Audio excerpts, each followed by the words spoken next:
Shalom, friends. The world is going crazy. Everything that was normal life yesterday is not the same anymore. Schools are closing. Airlines are canceling flights. Entry ports are being closed. And crazy things are happening. And every hour, there's another update that makes things even crazier than before. There's a lot of anxiety. There's a lot of worry, a lot of concern. So I'm here today as a dear friend to ask you to open your hearts as I share with you a short thought that I hope can uplift your spirits and help you feel more grounded and more certain in today's crazy, vulnerable environment. I want to tell you a story. I want you to imagine a young woman. She needs to travel across the globe. She goes from New York City to California, from California to Sydney, from Sydney to Hong Kong, from Hong Kong to Italy, on to Paris, back to Hawaii, and then to New York City. And you meet this young woman as she gets off the plane at the end of this extensive journey. And you ask her, how are you doing? And the first thing she tells you is that she is done. She is famished, drained, exhausted, depleted to the last drop. She had to go through so many customs, so many lines, so many cultures, so many languages, so many time zones. She is absolutely exhausted. But then, my friends, I want you to imagine that if this young woman was also a young mom, and in her arms, she had a baby who was 6 weeks old. And theoretically speaking, this baby had the ability to talk.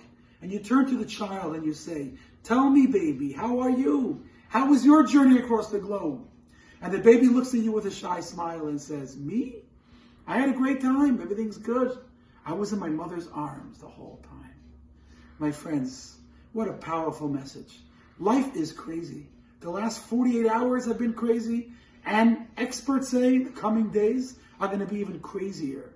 There'll be much turbulence as we go through the journey of life in the coming weeks. But here's what we need to remember, that no matter what goes up and what goes down, the entire time we are cradled in the arms of our God, our Creator.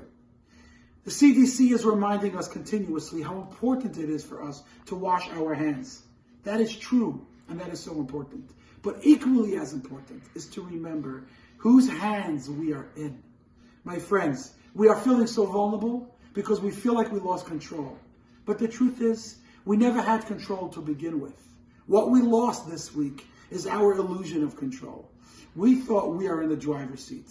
And today we are reminded that we are just in the back seat, following the lead wherever God takes us. So I encourage you, be smart.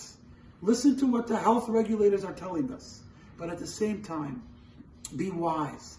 Recognize that we are not alone. There's no room for worry. There's no room for anxiety.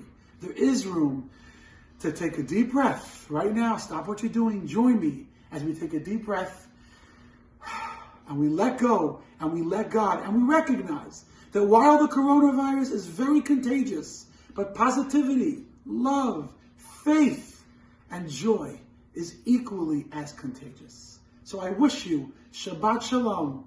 Remember, the dollar bill in your pocket has enough germs to make so many people sick. But that same dollar bill also says, in God we trust. One more tip. We're about to enter Shabbat.